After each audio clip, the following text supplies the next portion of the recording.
Bonjour mes petits flocons et bienvenue sur la chaîne. J'espère que vous allez bien.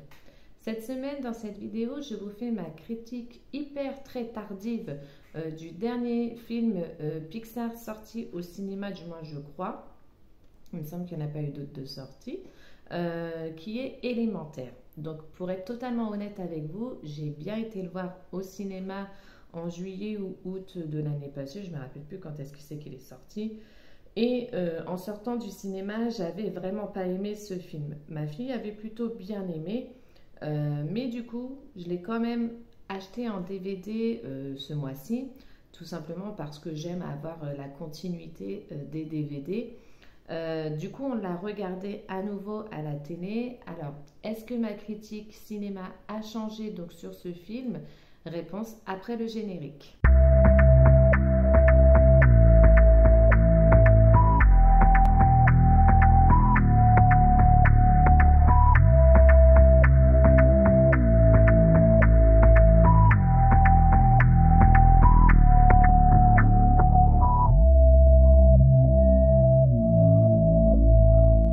Alors du coup, Élémentaire, c'est quoi? C'est tout simplement dans la ville d'Element City, le feu, l'eau, la terre et l'air vivent dans la plus parfaite harmonie. C'est ici que réside Flamme, une jeune femme intrépide et vive d'esprit au caractère bien trempé, et Flack, un garçon sentimental et amusant, plutôt suiveur dans l'âme. L'amitié qu'ils se portent remet en question les croyances de Flamme sur le monde dans lequel ils vivent. Alors, ma critique va être très rapide et je ne vais pas vous faire languir plus longtemps. Même en regardant le film sur DVD, eh bien, j'ai toujours pas aimé.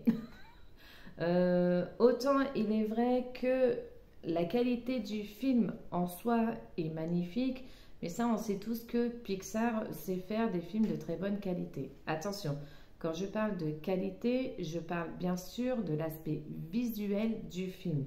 Les décors sont juste hyper bien réussis, c'est toujours aussi beau, c'est toujours aussi coloré. L'aspect des personnages est vraiment canon, il n'y a rien à dire là-dessus. Même quand Flack se transforme en flaque d'eau, je trouve que c'est parfaitement réussi, parfaitement réaliste. Mais bon, comme je l'ai dit un petit peu avant, ça on sait très bien que Pixar sait le faire, saura toujours le faire. Malheureusement, et j'ai même envie de dire encore une fois, de bons visuels ne font pas tout dans un film, en particulier une bonne histoire. Ici, l'histoire, je vais vous la résumer vite fait en deux mots parce que c'est quand même assez différent de la synopsis. Mais donc c'est une histoire d'amour entre deux éléments totalement différents qui sont donc l'eau et le feu. On y découvre du coup dans cette romance des hauts et des bas. Donc les hauts, c'est tout simplement en fait, l'histoire nous fait comprendre que l'amour peut survivre à tout, même à toutes les différences. Les bas, c'est que tout simplement, quand on veut faire plaisir aux siens ou respecter certaines traditions, eh bien, il faut savoir mettre une romance de côté pour ne pas décevoir les siens. Mis à part la romance qui peut nous tenir un peu en haleine, à côté de ça, franchement, il n'y a rien du tout, c'est hyper plat. Ils ont bien tenté de nous mettre des petites péripéties à droite, à gauche, mais qui franchement des fois sont sans intérêt et qui malgré tout du coup rajoutent de la longueur dans les scènes, et certaines scènes franchement sont très voire trop longues, et ça nous tient plus du tout en haleine en fait. Autre fait aussi qui m'a un peu perdu dans le film et à certains moments qui m'a un peu agacé, c'est l'humour. Alors l'humour est présent dans le film, ça il n'y a pas à tortiller là-dessus. Mais néanmoins, des fois, il y a certains trucs humoristiques qui sont un peu trop niais, un peu trop bébêtes, et je trouve que ça rajoute encore de la longueur malgré tout, et c'est pas très très intéressant en fait.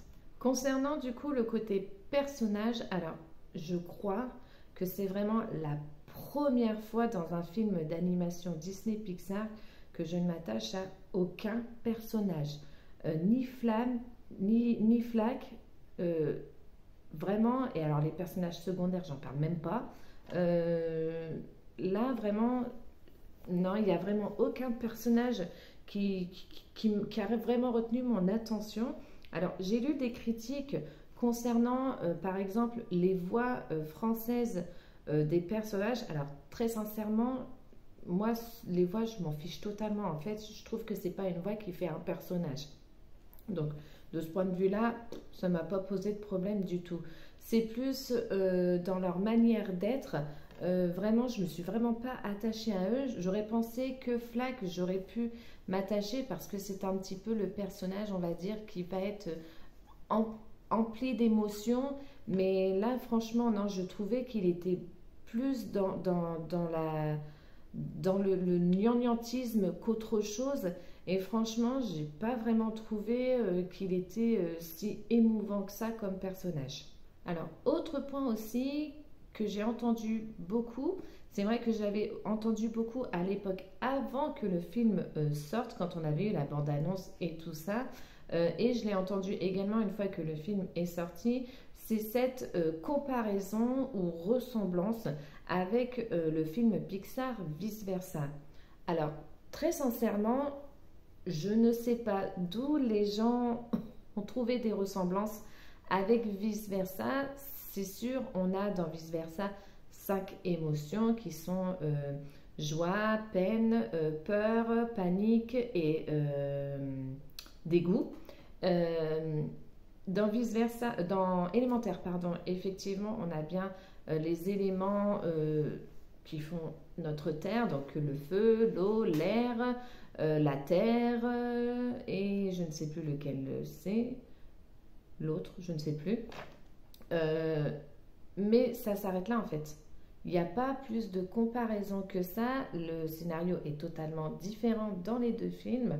Euh, Là, c'est une histoire d'amour. Dans Vice Versa, c'est une histoire plutôt qui passe de l'enfance à l'adolescence. Donc, ça n'a rien à voir, ça n'a vraiment rien à voir comme script. Donc, je ne vois pas où les gens ont pu trouver des ressemblances avec le film de Vice Versa. Du moins, moi, j'ai pas trouvé spécialement de ressemblance. Alors après, effectivement, il est vrai que le film véhicule des messages très importants, que ce soit sur l'immigration, la différence ou même l'héritage des siens. Mais après, effectivement, c'est vrai que malgré les bons visuels, le scénario n'est pas du tout exploité, c'est très plat. Je me demande même si les scénaristes se sont vraiment entendus entre eux, ont vraiment communiqué entre eux, parce que là, franchement, on a vraiment l'impression qu'en fait, c'est un petit peu un fouillis, ils se sont pas du tout compris. Donc, franchement, ça reste très plat comme film.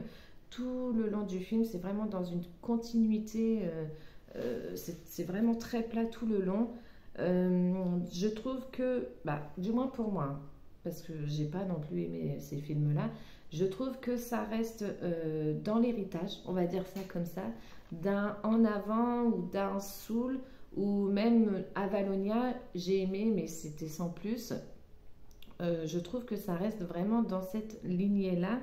Donc, bien évidemment, ça n'est que mon opinion.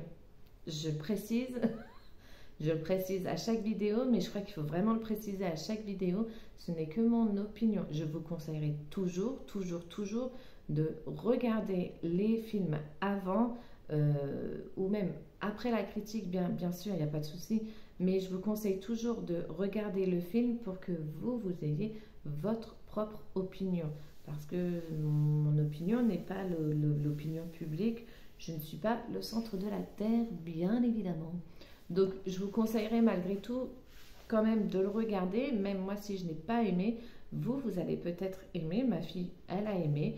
Donc, faut vraiment le regarder. Néanmoins, moi, il est vrai que mon opinion est assez négative. C'est un film que, oui, je regarderai à la télé s'il passe à la télé, mais je ne le regarderai pas en boucle sur le lecteur DVD.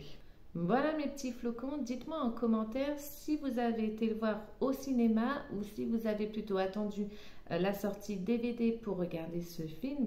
Dites-moi également si pour vous c'est un film positif ou plutôt négatif. Sur ce, je vous souhaite une bonne journée, je vous fais des bisous et je vous dis ciao!